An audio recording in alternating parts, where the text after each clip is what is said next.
ഞാൻ എപ്പോഴും പറയാനുള്ളത് നിങ്ങൾ നല്ല രീതിയിൽ പഠിക്കുക. പൂർണ്ണമായി എത്രയൊക്കെ സമയം കിട്ടുമോ അതെല്ലാം പഠിക്കുക. പഠിക്കുമ്പോൾ ഓരോ മണിക്കൂറിൽ ഒരു 5 മിനിറ്റെങ്കിലും റെസ്റ്റ് കൊടുത്തിട്ട് പഠിക്കുക. കാരണം വേറെ ഇപ്പം കളിക്കാനായാലും യാത്രകൾക്കൊക്കെ ഇനിയും പിന്നെയും സമയമുണ്ട്. പരീക്ഷ കഴിഞ്ഞിട്ട് പൊയ്ക്കോ, അതുവരെ നിങ്ങൾ പഠിക്കുക. നമ്മൾ 10ാം ക്ലാസ്സിലൊക്കെ അവസാന നിമിഷങ്ങളിൽ കർണാടകയിലെ ഹൂബ്ലി അഥവാ ഹൂബള്ളി അല്ലേ, പതാകയുടെ ശില്പി ആരാണ്? പതാകയുടെ ശില്പി അത് ആന്ധ്രാപ്രദേശുകാരനായ പിംഗലി വെങ്കയ്യ. ആന്ധ്രാപ്രദേശുകാരനായ പിംഗലി വെങ്കയ്യാണ് പതാകയുടെ ശില്പി എന്ന് വിളിക്കുന്നത്. ഇന്ത്യയുടെ പ്രഥമ ലോക്പാലിന്റെ പേര് ആരാ? പിനാകി ചന്ദ്രഘോഷ്. ആദ്യത്തെ ഇന്ത്യയുടെ ലോക്പാൽ ആരാ? ഒരു വ്യക്തിയായിരുന്നു. നിലവിൽ വന്നത് 2014 സേവാ സമിതി കണ്ടോ? HN ഖുസ്രു. എവിടെയാ HN ഖുസ്രു?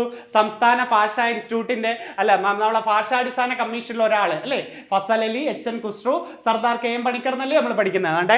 നമസ്കാരം, ഞാൻ പ്രദീപ് മുഖത്തല. അടുത്ത ഹോട്ട് ടോപ്പിക്സുമായിട്ട് ഞാൻ നിങ്ങളുടെ മുമ്പിലേക്ക് വന്നിരിക്കുകയാണ്. അടുത്ത നല്ലൊരു 5 ടോപ്പിക്സുമായിട്ടാണ് നിങ്ങളുടെ മുമ്പിലേക്ക് വന്നിരിക്കുന്നത്. ഒരുവിധമൊക്കെ പഠിക്കുന്നു എന്ന് വിശ്വസിക്കുന്നു. നമ്മളപ്പോൾ 25 എണ്ണം കഴിഞ്ഞിരിക്കുകയാണ്.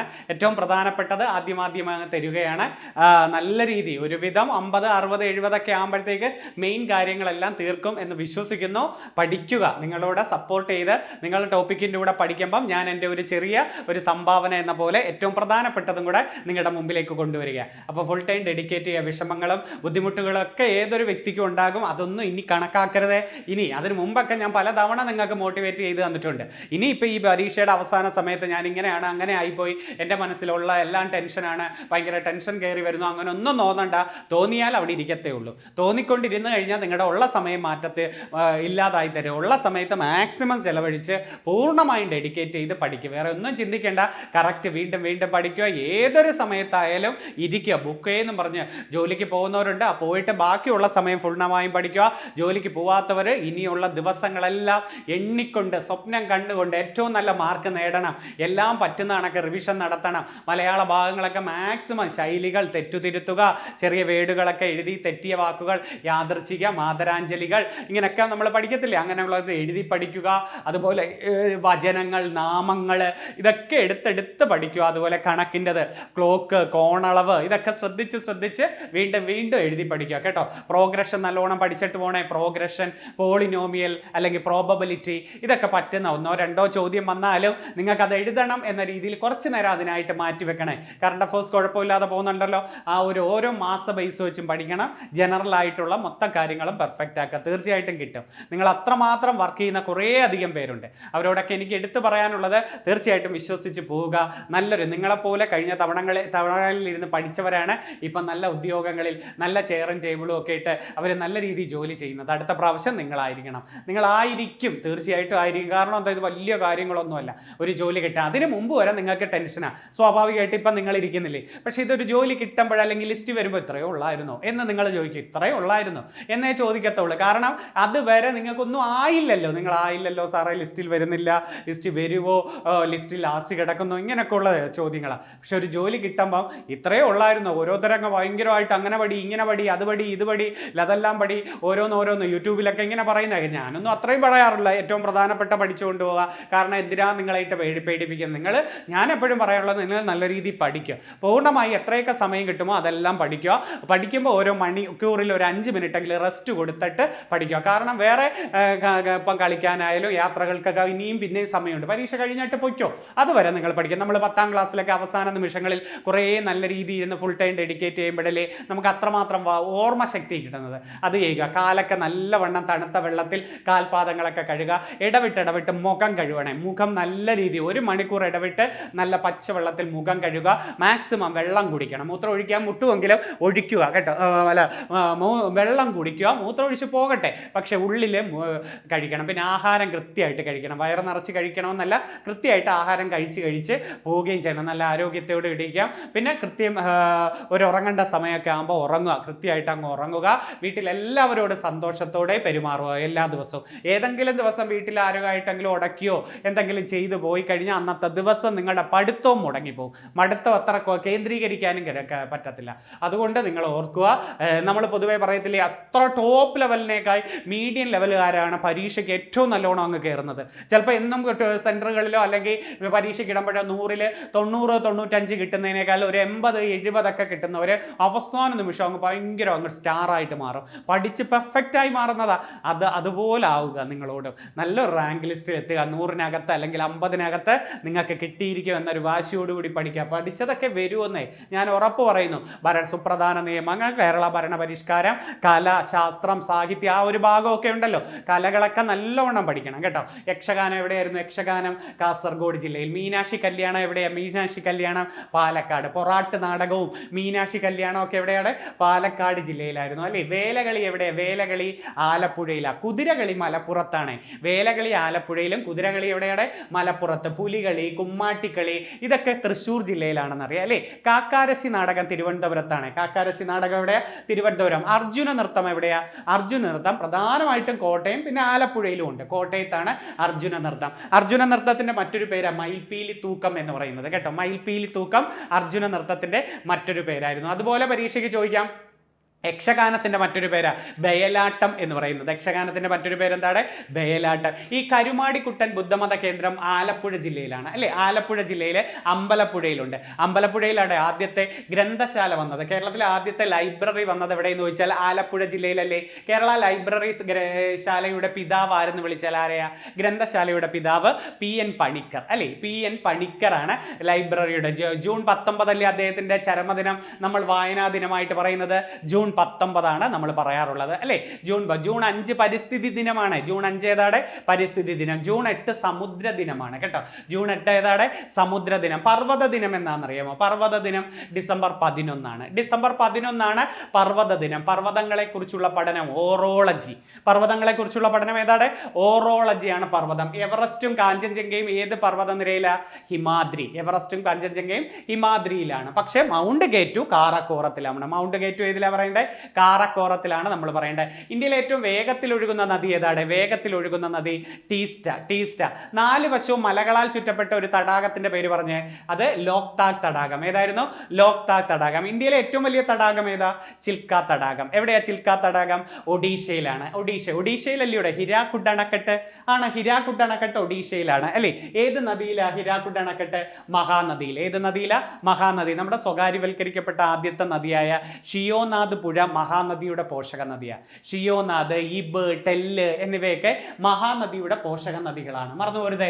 അപ്പൊ മഹാനദിയുടെ പോഷക നദി. അപ്പൊ ഹിരാക്കുഡ് അണക്കെട്ട് ഏത് നദിയിലാണ്?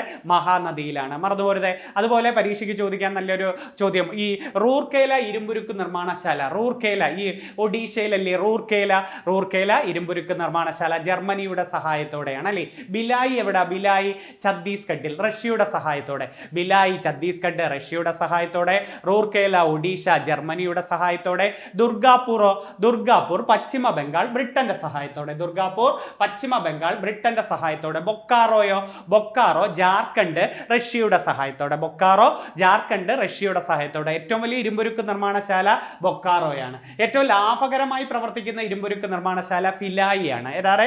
ഫിലായിയാണ്. ദക്ഷിണേന്ത്യയിലെ ആദ്യത്തെ ഇരുമ്പുരുക്ക് നിർമ്മാണശാല വിശ്വേശ്വരയ്യ അയൺ ആൻഡ് സ്റ്റീൽ കമ്പനിയാണ്. അത് കർണാടകയിലാണ്. കർണാടകയിലല്ലേ കാപ്പി ഏറ്റവും കൂടുതൽ കഴിഞ്ഞ ക്ലാസ്സിൽ പഠിപ്പിച്ചു അല്ലേ. കാപ്പി, കുരുമുളക്, ചോളം. കാപ്പി, കുരുമുളക്, ചോളം, സ്വർണ്ണം ഒക്കെ ഏറ്റവും കൂടുതൽ കർണാടകയിലാണ്. സ്വർണ്ണമൊക്കെ ഏറ്റവും കൂടുതൽ എവിടെയാണ്? കർണാടകയിൽ. സ്വർണത്തിന്റെ അറ്റോമിക നമ്പർ എത്ര?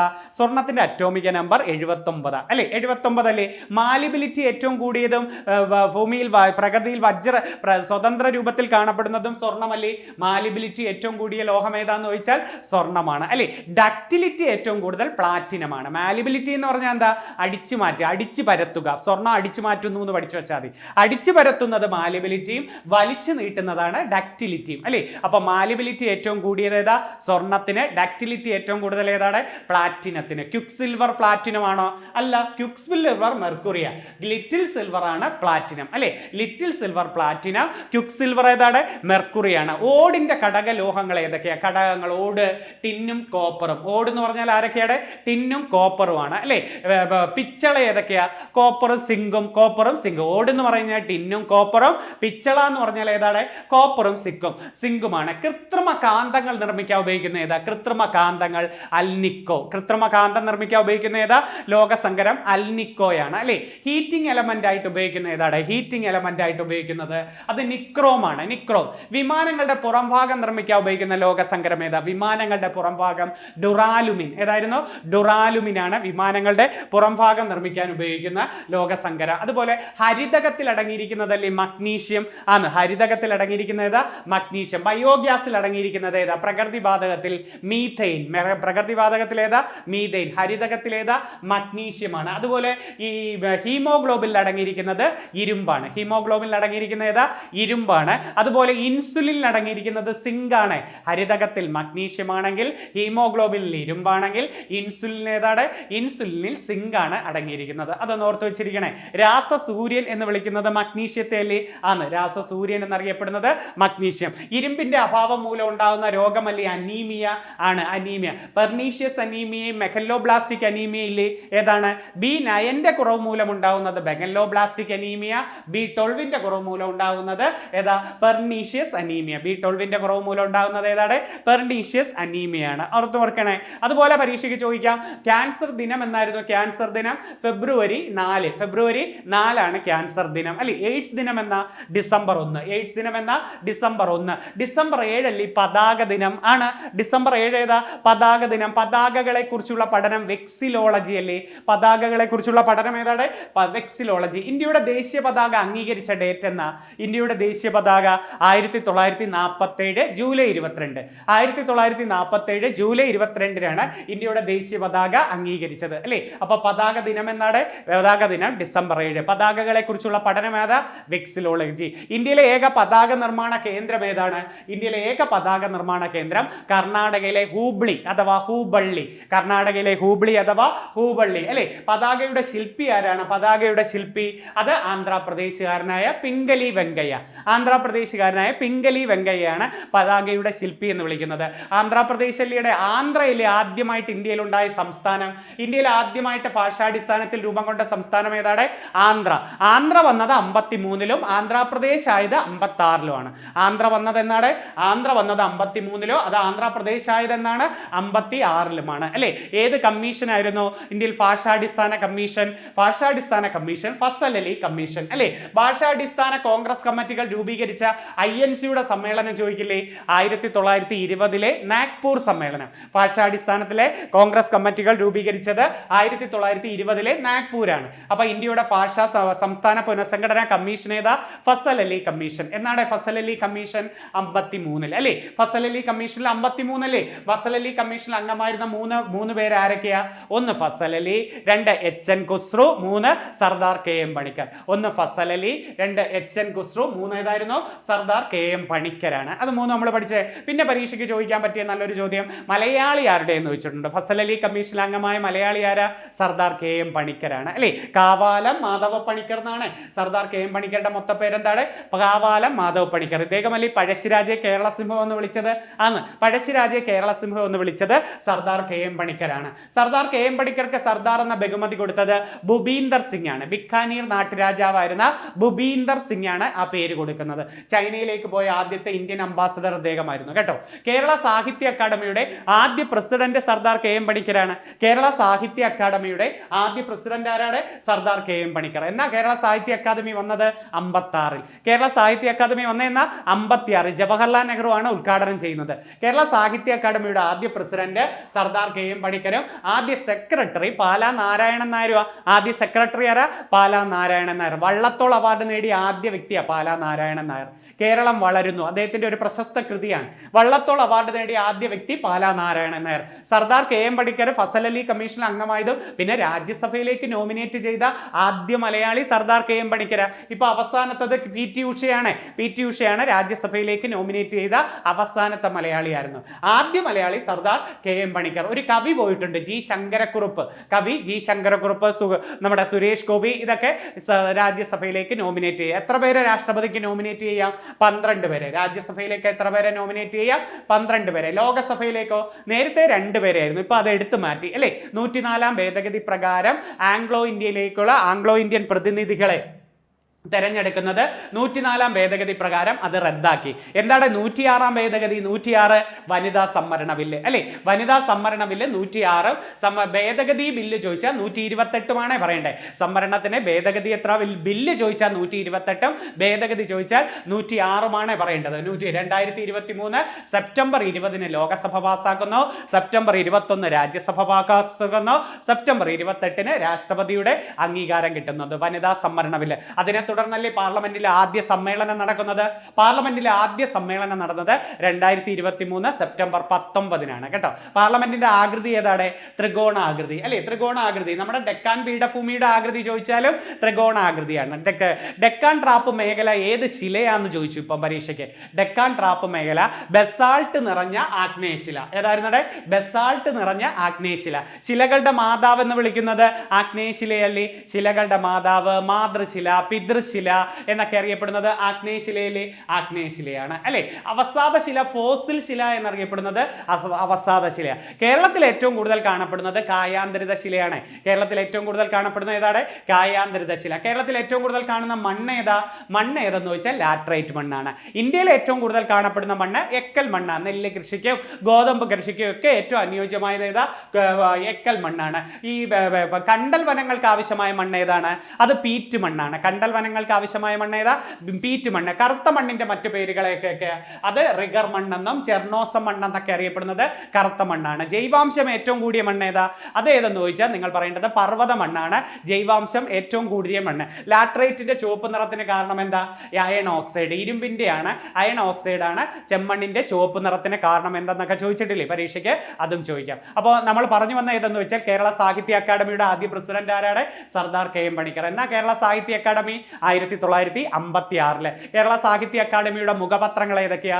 സാഹിത്യലോകം, സാഹിത്യ ചക്രവാളം, മലയാളം ലിറ്റററി സർവേ. ഇതൊക്കെ ഇതിന്റെ കേരള സാഹിത്യ അക്കാദമിയുടെയാണ്. കേളിയാണ് കേരള സംഗീത നാടക അക്കാദമിയുടെ മുഖപത്രം. കേളി കേരള സംഗീത നാടക അക്കാദമി. അതുപോലെ ചിത്രലേഖ, ചിത്രവാർത്ത എന്നൊക്കെ പറയുന്നുണ്ടല്ലോ, അത് ലളിതകലാ അക്കാദമിയുടെ മുഖപത്രമാണ്. അതുപോലെ പൊലിയാണ് കേരള നാടകകലാ അക്കാദമിയുടെ മുഖപത്രം. കേരള നാടകകലാ അക്കാദമിയുടെ മുഖപത്രം പൊലിയാണ്. അതുപോലെ തളിരാണ് ബാലസാഹിത്യ ഇൻസ്റ്റിറ്റ്യൂട്ടിന്റെ മുഖപത്രം. ബാലസാഹിത്യ ഇൻസ്റ്റിറ്റ്യൂട്ടിന്റെ മുഖപത്രം തളിരാണ്. അക്ഷര കൈരളി കേരള ഭാഷാ ഇൻസ്റ്റിറ്റ്യൂട്ടിന്റെ മുഖപത്രമാണെങ്കിൽ വിജ്ഞാന കൈരളി കേരള ഭാഷാ ഇൻസ്റ്റിറ്റ്യൂട്ടിന്റെ മുഖപത്രമാണെങ്കിൽ അക്ഷര കൈരളി സാക്ഷരതാ മിഷന്റെ മുഖപത്രമാണ്. അപ്പൊ കേരള സാക്ഷരതാ മിഷന്റെ മുഖപത്രം ഏതാണ്? സാക്ഷരതാ മിഷന്റേത് അക്ഷര കൈരളിയും കേരള ഭാഷാ ഇൻസ്റ്റിറ്റ്യൂട്ടിന്റെ ഏതാണ്? വിജ്ഞാന കൈരളി. ആരാ കേരള ഭാഷാ ഇൻസ്റ്റിറ്റ്യൂട്ടിന്റെ സ്ഥാപക ഡയറക്ടർ? NV കൃഷ്ണവാര്യരാണ്. കേരള ഭാഷാ ഇൻസ്റ്റിറ്റ്യൂട്ടിന്റെ സ്ഥാപക ഡയറക്ടർ ആരാ? NV കൃഷ്ണവാര്യർ. ഭൂമി, മലയാളം, പൂക്കാലം എന്നീ മാസികകൾ മലയാളം മിഷന്റെ മുഖപത്രമാണ്. നല്ലൊരു ക്വസ്റ്റ്യനാണ്. ഭൂമി, മലയാളം, പൂക്കാലം ഒക്കെ എന്തിന്റെ ആണെന്നത്? മലയാളം മിഷന്റെ മുഖപത്രമാണ്. മലയാളം സർവകലാശാലയുടെ മുഖപത്രം എഴുത്തോലയാണ്. മലയാളം സർവകലാശാലയുടെ മുഖപത്രം ഏതാ? എഴുത്തോല. എവിടെ മലയാളം സർവകലാശാല സ്ഥിതി ചെയ്യുന്നത്? തിരൂര് അല്ലെ. തിരൂരല്ലേ മലയാളം സർവകലാശാല. ആദ്യ വൈസ് ചാൻസലർ K. ജയകുമാറാണ്. മലയാളം സർവകലാശാലയുടെ ആദ്യ വൈസ് ചാൻസലർ ആരാ? K. ജയകുമാറാണ്. കുസാറ്റ് സർവകലാശാലയുടെ ആദ്യ വൈസ് ചാൻസലർ ജോസഫ് ഉണ്ടശ്ശേരിയ. കുസാറ്റ് സർവകലാശാലയുടെ ആദ്യ വൈസ് ചാൻസലർ ആരാ? ജോസഫ് ഉണ്ടശ്ശേരി. ഈ കുസാറ്റ് വന്നതും മണ്ണുത്തി വന്നതും 71. കുസാറ്റ് സർവകലാശാല വന്നതും മണ്ണുത്തി സർവകലാശാല വന്നതും ഏത് വർഷമാണ്? 71. കേരള സർവകലാശാല 57 വരുന്നത്. ആരാ ആദ്യ വൈസ് ചാൻസലർ? ജോൺ മത്തായി. കേരള സർവകലാശാലയുടെ ആദ്യ വൈസ് ചാൻസലർ ജോൺ മത്തായി ആണെങ്കിൽ കുസാറ്റിന്റെ ആരായിരുന്നടെ? ജോസഫ് ഉണ്ടശ്ശേരി. ജോസഫ് ഉണ്ടശ്ശേരിയുടെ ആത്മകഥ ഏതാ? ആത്മകഥ കൊഴിഞ്ഞ ഇലകൾ. കൊഴിഞ്ഞ ഇലകൾ ആരുടെയാണ്? ജോസഫ് ഉണ്ടശ്ശേരി. കേരളത്തിലെ ആദ്യത്തെ വിദ്യാഭ്യാസ മന്ത്രിയും കേരളത്തിലെ ആദ്യത്തെ സഹകരണ മന്ത്രിമാരാ? ജോസഫ് മുണ്ടശ്ശേരിയാണ്. തൃശ്ശൂരിലെ കണ്ടശാങ്കടവ് ആരുമായി ബന്ധപ്പെടുന്നു എന്ന് ചോദിച്ചിട്ടുണ്ട്. തൃശ്ശൂരിലെ കണ്ടശാങ്കടവ് ജോസഫ് മുണ്ടശ്ശേരിയുമായി ബന്ധപ്പെട്ടത്. കൊഴിഞ്ഞ ഇലകളാണ് അദ്ദേഹത്തിന്റെ ആത്മകഥയുടെ പേര്. തൃശ്ശൂരിലെ പുന്നയൂർ കുളമാണ് ബാലാമണിയമ്മ, മാധവിക്കുട്ടി ഇവരുടെയൊക്കെ ജന്മസ്ഥലം തൃശ്ശൂരിലെ പുന്നയൂർ കുളമാണ്. ബാലാമണിയമ്മയ്ക്ക് സരസ്വതി സമ്മാനം കിട്ടിയ കൃതി നിവേദ്യമാണ്. ഏതായിരുന്നത്? നിവേദ്യമാണ് സരസ്വതി സമ്മാനം. സുഗതകുമാരിക്ക് സരസ്വതി സമ്മാനം കിട്ടിയ കൃതി മണലെഴുത്താണ്. ഏതാണ്? മണലെഴുത്ത്. പ്രഭാവർമ്മയ്ക്ക് സരസ്വതി സമ്മാനം കിട്ടിയത് രൗദ്രസാത്വികം. ഏതായിരുന്നു? രൗദ്രസാത്വികമാണ് സരസ്വതി സമ്മാനം. എത്ര ലക്ഷം രൂപയാണ് സരസ്വതി സമ്മാനം? 15 ലക്ഷം രൂപ. ജ്ഞാനപീഠം 11 ലക്ഷം രൂപ. JCB പുരസ്കാരം 25 ലക്ഷം രൂപ. അപ്പൊ JCB പുരസ്കാരം 25, സരസ്വതി സമ്മാനം 15 ലക്ഷം, ജ്ഞാനപീഠം 11 ലക്ഷം. എഴുത്തച്ഛൻ അവാർഡ് 5 ലക്ഷം രൂപയാണ്. എഴുത്തച്ഛൻ അവാർഡ് എത്ര? 5 ലക്ഷം രൂപയാണ്. കുഴപ്പമില്ലല്ലോ. നമുക്ക് ഇന്നത്തെ 5 ടോപ്പിക് ടോപ്പിക്ക് നോക്കാം. നല്ല കുറെ കൊച്ചു ടോപ്പിക്കാണ് ഇന്ന് കൊണ്ടുവന്നേ. നോക്കേ, ഹീമോഫീലിയ വെരി വെരി ഇമ്പോർട്ടൻറ്റ്. പ്രമേഹം, ലോക്പാൽ, ലോകായുക്ത, അന്തരീക്ഷപാളി, ഇന്ത്യൻ നവോത്ഥാന സംഘടനകൾ. നമുക്കൊന്ന് നോക്കാം. നല്ല കുറേ ക്വസ്റ്റ്യനാ. ഹീമോഫീലിയ 2 പോയിന്റേ ഉള്ളൂ, വെരി വെരി ഇമ്പോർട്ടൻറ്റ്. ഏപ്രിൽ 17 ഞാൻ എത്ര വട്ടം പഠിപ്പിച്ചിട്ടുള്ളതാണ് അല്ലേ ഹീമോഫീലിയ ദിനം. ഹീമോഫീലിയ വിശേഷിപ്പിക്കുന്നത് രാജകീയ രോഗമെന്നും ക്രിസ്മസ് രോഗമെന്നും അല്ലേ പറയുന്നത്, അതിനെയാണ് പറയേണ്ടത്. ശ്രദ്ധിച്ചോ, പ്രോട്ടീൻ ഫാക്ടർ 8, 9 എന്നിവ ഇല്ലാത്തത് മൂലം രക്തത്തിൽ ഉണ്ടാകുന്ന ഒരു രോഗമാണ് ഹീമോഫീലിയ. ഇത് ശ്രദ്ധിച്ചോണേ, പ്രോട്ടീൻ ഫാക്ടർ 8, 9 ഇനി എടുത്ത് പഠിക്കണതാ, അതാണ് ശ്രദ്ധിക്കേണ്ടത്. കണ്ടോ, പ്രോട്ടീൻ ഫാക്ടർ 8 ഇല്ലാത്തത് മൂലം ഉണ്ടാകുന്നത് ഹീമോഫീലിയയിൽ, ആ രോഗത്തെ ഹീമോഫീലിയയിലെ രാജകീയ രോഗം. പ്രോട്ടീൻ ഫാക്ടർ 8 ഇല്ലാത്തത് അല്ലെങ്കിൽ ഫാക്ടർ എ ഇല്ലാത്തത് മൂലം ഉണ്ടാകുന്നത് രാജകീയ രോഗം. അടുത്ത പ്രോട്ടീൻ ഫാക്ടർ 9 ഫാക്ടർ ബി ഇല്ലാത്തത് മൂലം ഉണ്ടാകുന്നത് ക്രിസ്മസ് രോഗം. കണ്ടോ, പലരും ക്രിസ്മസ് രോഗം എന്ത്, രാജകീയ രോഗം എന്താണെന്നറിയാം. പിന്നെ ഇതിനെ എടുത്ത് ചോദിക്കും. ഇപ്പൊ LDക്ക് ഇങ്ങനെ ചോദിച്ചു, പ്രോട്ടീൻ ഫാക്ടർ 8 ഇല്ലാത്തതാണ് രാജകീയ രോഗം, 9 ഇല്ലാത്തത് ക്രിസ്മസ് രോഗം. കേട്ടോ, പിന്നെ വിറ്റാമിൻ കെയുടെ കുറവ് മൂലം ഉണ്ടാകുന്ന രോഗമല്ലേ നമുക്ക് ഹീമോഫീലിയ, നമ്മൾ എപ്പോഴും പഠിക്കാറില്ലേ, വിറ്റാമിൻ കെയുടെ കുറവ് മൂലം ഉണ്ടാകുന്ന രോഗമാണ് ഹീമോഫീലിയ. ഒന്ന് പഠിച്ചു വെച്ചിരിക്കണേ. അടുത്തത് ഇതേപോലെ ചോദിക്കുന്നതാ പ്രമേഹം. പ്രമേഹം ദിനം പഠിച്ചു ആദ്യമേ, നവംബർ 14. പ്രമേഹ തലസ്ഥാനം ഇന്ത്യയാണ്. പ്രമേഹം കണ്ടോ, 2 എണ്ണം ഉണ്ട്.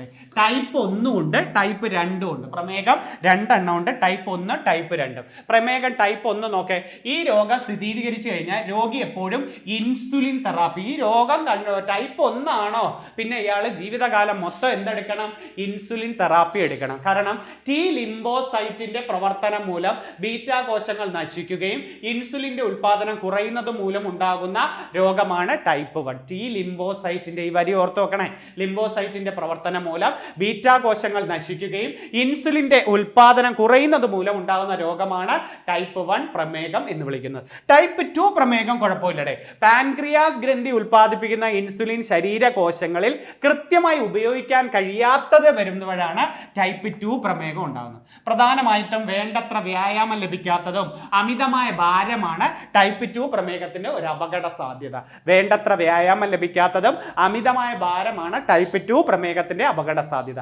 അപ്പോൾ പാൻക്രിയാസ് ഗ്രന്ഥി ഉൽപ്പാദിപ്പിക്കുന്ന ഇൻസുലിൻ ശരീരകോശങ്ങളിൽ കൃത്യമായി ഉപയോഗിക്കാൻ കഴിയാതെ വരുമ്പോൾ ഏത് പ്രമേഹമാണ്, ടൈപ്പ് 2. സ്റ്റേറ്റ്മെന്റിൽ വന്നിട്ടുണ്ട് ടൈപ്പ് 1ഉം ടൈപ്പ് 2. മറന്നു പോരുതേ, ഉറപ്പായിട്ട് പഠിക്കണേ. സാധാരണ ലെവൽ ഉള്ളവർക്ക് മനസ്സിലായി കാണും, ഇത് ചോദിച്ചതാ, പല പരീക്ഷയ്ക്കും ചോദിച്ചു. അതുകൊണ്ട് LDCയിൽ ഏതെങ്കിലും ജില്ലയിൽ ഇത് സ്റ്റേറ്റ്മെന്റിൽ പ്രതീക്ഷിക്കാം. ഓർത്ത് നോക്കണേ, ടൈപ്പ് 1ഉം ടൈപ്പ് 2 പ്രമേഹങ്ങളും. കുഴപ്പമില്ലല്ലോ. അടുത്ത ചോദ്യത്തിലേക്ക് വരാം. ലോക്പാൽ, ലോകായുക്ത, ഇത് സുപ്രധാന നിയമങ്ങളിലോ നമ്മൾ കണ്ടുവരുന്നതാ. എന്നാൽ എപ്പോഴും പണ്ടേ ചോദിച്ച് മടുത്ത ഒരു ചോദ്യം. എന്നാലും ഇച്ചിരി ഡീറ്റെയിൽ ഒന്ന് പഠിച്ചു വെക്കണേ. ദേശീയ തലത്തിലും ഭരണതലത്തിലും ഉദ്യോഗസ്ഥ തലത്തിലും രാഷ്ട്രീയ തലത്തിലുമുള്ള അഴിമതി തടയാൻ രൂപകൽപ്പന ചെയ്ത സ്ഥാപനമാണ് ലോക്പാൽ അല്ലെങ്കിൽ ലോകായുക്ത. അതിൽ പ്രധാനമായിട്ടും ലോക്പാലാണ് നമ്മൾ പഠിക്കാൻ പോകുന്നത്. ലോക്പാൽ എന്നത് ജനങ്ങളുടെ സംരക്ഷകൻ എന്ന സംസ്കൃത പദത്തിലാണ് അർത്ഥം. ജനങ്ങളുടെ സംരക്ഷകൻ എന്ന സംസ്കൃത പദത്തിലാണ് അർത്ഥം. ലോക്പാൽ എന്നത് അഴിമതി വിരുദ്ധ അധികാരം അല്ലെങ്കിൽ ഓംബുഡ്സ്മാൻ എന്നും വിളിക്കാം. കേട്ടോ, 2014 ജനുവരി 16 ലോക്പാൽ നിലവിൽ വന്നത്. ലോക്പാൽ നിലവിൽ വന്ന വർഷം 2014 വന്നത്. 9 അംഗങ്ങളാണ് ലോക്പാലിൽ ഉള്ളത്. എന്നാണ് വന്നത്, 2014. എത്ര പേരുണ്ട് ലോക്പാലിൽ? 9 പേരാണ്. ലോക്പാലിൽ 50% ജുഡീഷ്യൽ അംഗങ്ങളായിരിക്കണം. പിന്നെ കണ്ടോ, SC, ST, OBC, ന്യൂനപക്ഷ അംഗങ്ങൾ എന്നിവർ 50% കുറയാതെ ലോക്പാലിൽ ഉണ്ടായിരിക്കണം. ഈ ഒരു വിഭാഗം 50% കുറയാതെയും ബാക്കി 50% ജുഡീഷ്യൽ അംഗങ്ങളായിരിക്കണം. കുറഞ്ഞ പ്രായപരിധി ശ്രദ്ധിച്ചു നോക്കാൻ 45 വയസ്സാണ്. അപ്പോൾ 9 അംഗങ്ങൾ, വെറൈറ്റി കണ്ടോ, 45 വയസ്സ്, ഇതൊക്കെ കണ്ടോ, അതൊക്കെ വെറൈറ്റിയാ. മറ്റുള്ളവരിൽ നിന്നും മാറി നിൽക്കുന്നുണ്ടോ, നിയമിക്കുന്നതും നീക്കം ചെയ്യുന്നതും സത്യവാചകം ചൊല്ലിക്കൊടുക്കേണ്ടതും രാഷ്ട്രപതി. ഇന്ത്യയുടെ പ്രഥമ ലോക്പാലിന്റെ പേര് ആരാ? പിനാകി ചന്ദ്രഘോഷ്. ആദ്യത്തെ ഇന്ത്യയുടെ ലോക്പാൽ ആരാ? ഒരു വ്യക്തിയായിരുന്നു. നിലവിൽ വന്നത് 2014 ആണെങ്കിലും ഒരു വ്യക്തിയെ നിയമിക്കുന്നത് 2019. ആദ്യത്തെ ലോക്പാലിന്റെ പേര് പറഞ്ഞയുടെ പിനാകി ചന്ദ്രഘോഷ് ആണ്. ഇപ്പൊ ഫെബ്രുവരിയിൽ അദ്ദേഹം ഇറങ്ങി. അങ്ങനെ പുതിയ ലോക്പാൽ വന്നു. ഇന്ത്യയുടെ ഇപ്പോഴത്തെ ലോക്പാൽ അജയ് മാണിക് റാവു ഖാൻവിൽക്കർ എന്നതാണ്. അജയ് മാണിക് റാവു ഖാൻവിൽക്കർ എന്ന് പറയുന്നതാണ്. അതൊന്ന് ഓർത്ത് വെച്ചിരിക്കണേ. ആദ്യമായിട്ട് ലോക്പാൽ എന്ന പ്രയോഗം കൊണ്ടുവന്നത് 1963 എല്ലാം സിംഹി എന്നെ കൊണ്ടുവന്നിട്ടുണ്ടായിരുന്നു. എല്ലാം സിംഹി. എവിടെയാ കേട്ടിട്ടുള്ള എല്ലാം സിംഹി? നമ്മൾ 1986 കാലഘട്ടത്തിൽ പഞ്ചായത്ത് രാജിന് ഭരണഘടനാ സാധുത നൽകണമെന്ന ആദ്യമായിട്ട് വന്ന കമ്മിറ്റി എല്ലാം സിംഹിയല്ലേ. പിന്നെ ഒരു സബ് കമ്മിറ്റി ഉണ്ട്, പി കെ തുങ്കൻ കമ്മിറ്റി ഉണ്ട്. ഈ എല്ലാം സിംഹി നമ്മൾ പഠിച്ചിട്ടില്ലേ? അവിടെ ഇവിടെയും പഠിക്കുക. ഏതായിരുന്നു ആദ്യമായിട്ട് ലോക്പാൽ എന്ന പ്രമേയം അവതരിപ്പിച്ചത് ആരാടെ? പ്രയോഗം കൊണ്ടുവന്നത് എല്ലാം സിംഹി. പക്ഷെ പാർലമെന്റിൽ ആദ്യമായിട്ട് അവതരിപ്പിച്ചത് 68-ൽ ശാന്തിഭൂഷണാണ്. അപ്പൊ ലോക്പാൽ ആദ്യമായി അവതരിപ്പിച്ചത് ശാന്തിഭൂഷൺ, കൊണ്ടുവന്നത് എല്ലാം സിംഹി. ലോക്പാൽ ബിൽ പാസ്സാക്കുന്നതിന് വേണ്ടി അണ്ണാ ഹസാരെയുടെ നേതൃത്വത്തിൽ സമരം നടത്തിയ സംഘടനയാണ് ജനതന്ത്ര മോർച്ച. സമരം നടത്തിയ സംഘടന ഏതാണ്? ഈ ബില്ല് പാസ്സാക്കാൻ അണ്ണാ ഹസാരെയുടെ നേതൃത്വത്തിൽ കൊണ്ടുവന്നത് ജനതന്ത്ര മോർച്ച. ലോക്പാൽ എങ്ങനെയാണ് തെരഞ്ഞെടുക്കുന്നത്? ഒരു സമിതിയിൽ ഇത്ര പേര് 9 പേരെ വേണമല്ലേ? ഇവരെ ആരാണ് തെരഞ്ഞെടുക്കേണ്ടത്? തെരഞ്ഞെടുക്കുന്ന സമിതിയിൽ പ്രധാനമന്ത്രി ചെയർമാൻ, നിയമിക്കുന്നതും നീക്കം ചെയ്യേണ്ടതൊക്കെ രാഷ്ട്രപതിയാണ്. തെരഞ്ഞെടുക്കുന്ന സമിതിയിൽ പ്രധാനമന്ത്രി ചെയർമാൻ ആയിരിക്കും. ലോകസഭയുടെ പ്രതിപക്ഷ നേതാവ് ഉണ്ടായിരിക്കും. കറക്റ്റ് ഒരു ഓർഡർ നോക്കിയാൽ മതി. പ്രധാനമന്ത്രി വരണം അല്ലേ? പിന്നെ ലോകസഭയിലെ പ്രതിപക്ഷ നേതാവ് സ്പീക്കറും വരണം. പിന്നെ കണ്ടോ, സുപ്രീം കോടതി ചീഫ് ജസ്റ്റിസ് അല്ലെങ്കിൽ രാഷ്ട്രപതി നാമനിർദ്ദേശം ചെയ്യുന്ന സുപ്രീം കോടതിയിലെ ഒരു ജഡ്ജി ഉണ്ടാകണം. പിന്നെ രാഷ്ട്രപതി നിർദ്ദേശം ചെയ്യുന്ന ഒരു നിയമ വിദഗ്ധനും ഉണ്ടാകണം. ആരൊക്കെയാണ്? പ്രധാനമന്ത്രി, ലോകസഭയിലെ പ്രതിപക്ഷ നേതാവ്, ലോകസഭയിലെ സ്പീക്കർ, സുപ്രീം കോടതി ചീഫ് ജസ്റ്റിസോ അല്ലെങ്കിൽ രാഷ്ട്രപതിയുടെ നിർദ്ദേശിക്കുന്ന ഒരു ജഡ്ജിയോ, അല്ലെങ്കിൽ പിന്നെ ആരായിരിക്കണം? രാഷ്ട്രപതി നിയമനിർദ്ദേശം ചെയ്യുന്ന ഒരു നിയമ വിദഗ്ധൻ ഉണ്ടായിരിക്കണം. ഓർമ്മ വേണേ? അത്രയും പേരാണ് സമിതിയിൽ ഉണ്ടായിരിക്കേണ്ടത്. തെരഞ്ഞെടുക്കുന്നത് എല്ലാ പാർലമെന്റ് അംഗങ്ങൾക്കും ഗവൺമെന്റ് ഉദ്യോഗസ്ഥരും ലോക്പാലിന്റെ പരിധിയിൽ വരും കേട്ടോ. എല്ലാ പാർലമെന്റ് അംഗങ്ങളും ഗവൺമെന്റ് ഉദ്യോഗസ്ഥരും ലോക്പാലിന്റെ പരിധിയിൽ വരും. സംസ്ഥാന തലത്തിൽ അഴിമതി തടയുന്ന ആരാ? ലോകായുക്തയാണ്. ലോകായുക്ത. കേരള ലോകായുക്ത വന്നത് 1998 നവംബർ 15 മുൻകാല പ്രാബല്യത്തോടെ വന്നായിരുന്നു. 98 നവംബർ 15 കേരള ലോകായുക്ത നിയമം വരുന്നത് 99. കണ്ടോ, അതാ നിയമം. പിന്നാണ് മുൻകാല പ്രാബല്യം, അതാ 98-ൽ അവിടെ വന്നെന്ന് പറയുന്നത്. കാലാവധി 5 വർഷം. വാർഷിക റിപ്പോർട്ട് സമർപ്പിക്കേണ്ടത് ഗവർണർ, മറ്റേത് വാർഷിക റിപ്പോർട്ട് രാഷ്ട്രപതിക്ക്. ഇവിടെ കണ്ടോ, അത് ശ്രദ്ധിക്കണേ, ലോകായുക്ത ഗവർണർക്ക് കൊടുക്കണം കേട്ടോ.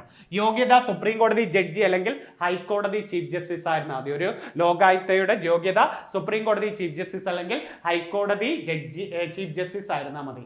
ലോകായുക്തയെ നിയമിക്കുന്നതിന് മുമ്പ് ഗവർണർ, മുഖ്യമന്ത്രി, നിയമസഭാ സ്പീക്കർ, നിയമസഭാ പ്രതിപക്ഷ നേതാവ് എന്നിവരുമായിട്ട് കൂടിയാലോചിക്കുന്നു. അപ്പോൾ ഒരു ലോകായുക്തയെ ഗവർണർ നിയമിക്കുന്നതിന് മുമ്പ് ഇവിടെയും ഉണ്ട്. ഇവിടെ ആരൊക്കെ വരണം?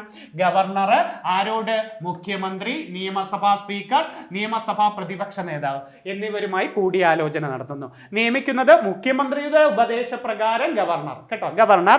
കേരളത്തിലെ ആദ്യത്തെ ലോകായുക്ത PC ബാലകൃഷ്ണ മേനോൻ. സ്റ്റേറ്റ്മെന്റിൽ വരാം ലോകായുക്ത, ലോക്പാൽ. അത് LDC ക്വസ്റ്റ്യൻ സ്റ്റേറ്റ്മെന്റ് വരുന്നത്. അപ്പൊ ലോകായുക്തയും ലോക്പാലും പഠിച്ചു വെച്ചിരിക്കുക. സ്റ്റേറ്റ്മെന്റിൽ ഈ പോയിന്റുകളൊക്കെ വരുത്തുള്ളൂ. നിങ്ങൾ ഇത് ഇത്രയും നല്ലോണം ഒന്ന് പഠിച്ചോ.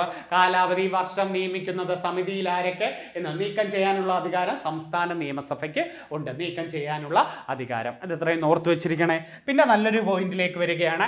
അന്തരീക്ഷ പാളി. പണ്ടേ ചോദിച്ചു മടുത്തു അല്ലേ? ഇതൊന്നും പഠിക്കാതെ ആരും LDC പരീക്ഷയ്ക്ക് പോവില്ല എന്ന് എനിക്ക് തന്നെ അറിയാം. എന്നാലും ഞാനൊന്ന് എഴുതിയതാ. നമ്മൾ ഹോട്ട് ടോപ്പിക്സ് ആകുമ്പോൾ ഇത് തന്നില്ലെങ്കിൽ നിങ്ങൾ പറയത്തില്ല. കാറ്റുകൾ, പാളികൾ, സമുദ്രങ്ങൾ, ഇതൊക്കെ തീർച്ചയായിട്ടും തരും. അപ്പോൾ ഊഷ്മാവിന്റെ അടിസ്ഥാനത്തിൽ ഹോമോസ്ഫിയറിനെ 4ആയിട്ട് തിരിക്കാം. ഹോമോസ്ഫിയറിനെയാണ് 4ആയിട്ട്. ഊഷ്മാവിന്റെ അടിസ്ഥാനത്തിലാണ്. ഈ പോയിന്റ് ഒക്കെ ശ്രദ്ധിച്ചോണേ. ട്രോപ്പോ, സ്ട്രാറ്റോ, മിസോ, തെർമോ അല്ലെ? Troposphere, stratosphere, mesosphere, thermosphere. നമുക്കൊന്ന് നോക്കാം. ധ്രുവ പ്രദേശത്തിൽ 9 കിലോമീറ്റർ വരെയും ഭൂമധ്യരേഖാ പ്രദേശത്ത് 17 കിലോമീറ്റർ. അപ്പൊ ഈ കിലോമീറ്റർ ഒന്ന് പഠിക്കണേ. ട്രോപ്പോസ്ഫിയർ 9 മുതൽ 17 ഏതാണ്? ട്രോപ്പോസ്ഫിയർ. ട്രോപ്പോസ്ഫിയറിന്റെ മുകളിൽ 17 മുതൽ 50 വരെ ആരാണ്? സ്ട്രാറ്റോസ്ഫിയർ. അടുത്തത് 50 മുതൽ 80 വരെ വരുന്നത് ആരാ? മിസോസ്ഫിയർ. 50 മുതൽ 80 വരെ മിസോ. അപ്പൊ 3 ആയേ. 9 മുതൽ 17 വരെ ആരാ? ട്രോപ്പോസ്ഫിയർ. 17 മുതൽ 50 വരെ ഏതാണ്? 17 മുതൽ 50 വരെ സ്ട്രാറ്റോസ്ഫിയർ. 50 മുതൽ 80 വരെ മിസോസ്ഫിയർ. ഇനി ഒരാളും കൂടെ ഉണ്ട്. അത് 80 മുതൽ 480 കിലോമീറ്റർ വരെ ഉയരത്തിൽ സ്ഥിതി ചെയ്യുന്ന ആരാ? തെർമോസ്ഫിയർ. അപ്പം 9 to 17 ട്രോപ്പോ, 17 to 50 സ്ട്രാറ്റോ, 50 to 80 Mizo, 80 to 480 ഏതാണ്? തെർമോസ്ഫിയർ. ഇനി നമുക്ക് ഓരോ പോയിന്റ് നോക്കാം. എല്ലാ കാലാവസ്ഥാ വ്യതിയാനങ്ങളും കാണുന്നത് നമ്മൾ കാറ്റ്, മഴ, മഞ്ഞ് ഇതെല്ലാം കാണപ്പെടുന്നത് ഇടി, ഹരിതഗ്രഹ പ്രഭാവം, ആഗോള താപനം ഇതെല്ലാം ഏതിലാ? ട്രോപ്പോസ്ഫിയറിലാണ്. ജീവനുള്ള മണ്ഡലം എന്നും മാനവരാശിയുടെ ഭവനമെന്നും എന്നറിയപ്പെടുന്ന ഏതാ? ട്രോപ്പോസ്ഫിയർ ആണ്. ജീവനുള്ള മണ്ഡലം, മാനവരാശിയുടെ ഭവനം, മഴ, മഞ്ഞ്, കാറ്റ്, ആഗോളതാപനം ഇതെല്ലാം കാണപ്പെടുന്നത് ട്രോപ്പോസ്ഫിയർ. സ്ട്രാറ്റോസ്ഫിയർ ചോദിക്കുന്നത് ഓസോൺ പാളി ഏത് അന്തരീക്ഷ പാളിയിൽ? സ്ട്രാറ്റോസ്ഫിയർ. വിമാനങ്ങൾ, ജെറ്റ് വിമാനങ്ങൾ, സ്ട്രാറ്റോസ്ഫിയർ. താപനില ഏറ്റവും കുറഞ്ഞത് ഇവിടെ തുല്യതയായിരിക്കും. സ്ട്രാറ്റോസ്ഫിയറിൽ താപനില തുല്യതയാണ്. താപനില ഏറ്റവും കുറഞ്ഞത് മിസോസ്ഫിയറിലാണ്.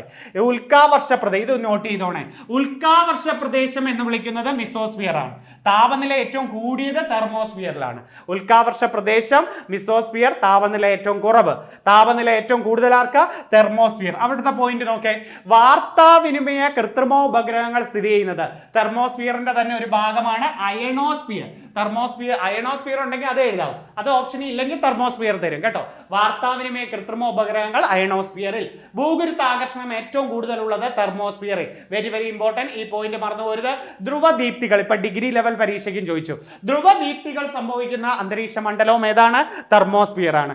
റേഡിയോ തരംഗങ്ങളുടെ സഞ്ചാരത്തിന് സഹായിക്കുന്നുണ്ട്. വെറൈറ്റി റേഡിയോ, കൃത്രിമ വാർത്താവിനിമയ ഉപഗ്രഹങ്ങൾ റേഡിയോ തരംഗങ്ങളുടെ സഞ്ചാരത്തിന് ഏതൊക്കെയാ? അയണോസ്ഫിയർ ആണ് നമ്മൾ എഴുതണ്ടേ. ഏകീകൃത താപനില സ്ട്രാറ്റോസ്ഫിയറിലാണ്. താപനില ഏറ്റവും കുറവാർക്കാ? മിസോസ്ഫിയർ. താപനില കൂടുതൽ ആർക്കാ? തെർമോസ്ഫിയർ. ഏകീകൃത താപനില ആർക്കാ? സ്ട്രാറ്റോസ്ഫിയർ. ഓസോൺ പാളി ഏതിലാ? സ്ട്രാറ്റോസ്ഫിയർ. മഴ, മഞ്ഞ്, ഹരിതഗൃഹ പ്രഭാവം, ആഗോളതാപനം ഇതൊക്കെ ട്രോപ്പോസ്ഫിയർ. ധ്രുവദീപ്തികൾ കാണപ്പെടുന്ന ഏതാ? തെർമോസ്ഫിയർ. ഉൽക്കാവർഷ പ്രദേശം ഏതാ? മിസോസ്ഫിയർ. വാർത്താവിനിമയങ്ങൾ, ഉപഗ്രഹങ്ങൾ, റേഡിയോ തരംഗങ്ങൾ ഇതൊക്കെ അയണോസ്ഫിയർ. ഇത്രയേ ഉള്ളൂ. ഒരുവിധ ബേസ് കാര്യങ്ങൾ കിട്ടിയിട്ടുണ്ട്. അടുത്ത നോക്കേ, ഇന്ത്യൻ നവോത്ഥാന സംഘടനകൾ ഒത്തിരി ഉണ്ട്. തന്ന ഒരു 10-50 കൂടുതലുണ്ട്. ഏറ്റവും പ്രധാനപ്പെട്ട ഒന്ന് തന്നേക്കാം. ഒന്ന് നോക്കിയിട്ട് നിങ്ങളെ കയ്യിലിരിക്കുന്ന നോട്ടും കൂടെ കൂട്ടിച്ചേർക്കണം. ഏറ്റവും കൂടുതൽ രാജാറാം മോഹൻ റോയ്ക്ക് 2 സംഘടനയല്ലേ നമ്മൾ പറയുന്നത്? ഏതൊക്കെ? രാജാറാം മോഹൻ റോയുടെ ആദ്യ സംഘടന ആത്മീയ സഭ 1815 രാജാറാം മോഹൻ റോയ്. 1815 രാജാറാം മോഹൻ റോയ്. ബ്രഹ്മസമാജം 1828 രാജാറാം മോഹൻ റോയ്.